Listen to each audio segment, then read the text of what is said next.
Hello and welcome to part 2 of the Ninki Wallet demonstration. You can see I'm already logged in as John Smith, as we know from the first part. What I'm going to do today is take you through creating an account and connecting it to John Smith, who is somebody you know. So let's create a new wallet. Let's call this Robert Smith. Let's choose a nice strong password and create wallet. We won't bother with two-factor authentication now, but of course we should. So we're creating the account now. So Ninki wallets are multi-signature wallets. 2 of 3 multi-signatures are required to sign off on transactions. You keep 2, we keep 1. Of the 2 you keep, one of them is a hot wallet phrase, a hot wallet key, and this phrase here will allow you to recover that key. And the other is a cold wallet phrase, which you keep offline. You store offline. You don't. You try and keep this off the internet altogether. This key exists for you to recover your funds in the event that Ninki disappear or there's some problem with our service and you want to get your money out. It leaves you in complete control of your money. We do not have control of it. You do. So let's log in. So we can see we've got a fresh account here. No money in it, no contacts. So I'm just going to add my friend John Smith. He's told me his username. Look me up on Ninki.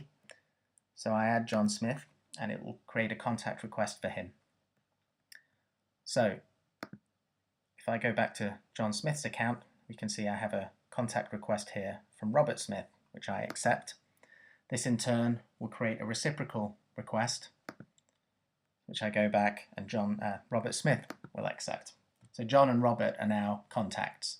Very similar process to what you would expect in any kind of social network. In the background, something actually more complicated has gone on. Our wallet addresses are derived from a hierarchy of keys known as BIP32 deterministic key hierarchies. And what this means is that we can derive addresses from this hierarchy. So we can assign a node in this hierarchy to our contacts, and that's what we've just exchanged. We've just exchanged nodes, and what this enables us to do is we can create unlimited addresses on behalf of each other now for the rest of our lives. So it means we never have to exchange a Bitcoin address again, and it means we never have to scan QR codes or tell each other what address to send anything to. Our wallets are now connected, essentially.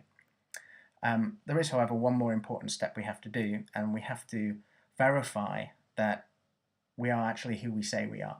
So we have to do an out-of-band verification using this fingerprint here. So Robert is going to provide his fingerprint to John, probably in an email or in a chat or by phone or however you want to do it. It just has to be out-of-band, i.e. not via this website. So we find Robert here, and we're going to enter the fingerprint and validate, and we see that's matched up, so that's proved that everything is as was expected. And we need to do the opposite. So John Smith needs to provide his fingerprint to Robert, and once they've both validated, now that's it. They've proven who they are, and they can now send money to each other. Robert also obviously doesn't have any, so let's send some to Robert from John.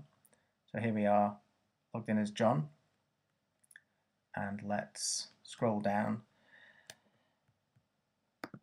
find Robert and send him some money. So now I don't need to ask Robert for an address. I can generate an address on his behalf, which is what I'm doing right now.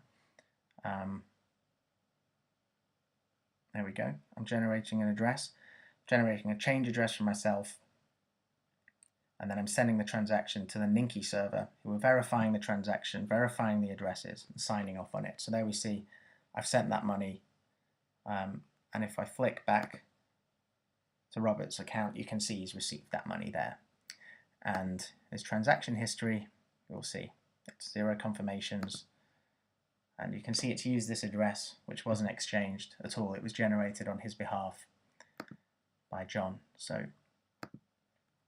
that's basically how easy it is to create contacts for life that you can send money back and forth to.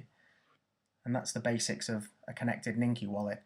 In the next episode, I'm going to go into technical detail about exactly how the system works in terms of the deterministic address space, multi-signature keys, and how we use OpenPGP to make sure that the exchange of initial public keys hasn't been man in the middle or hasn't been corrupted.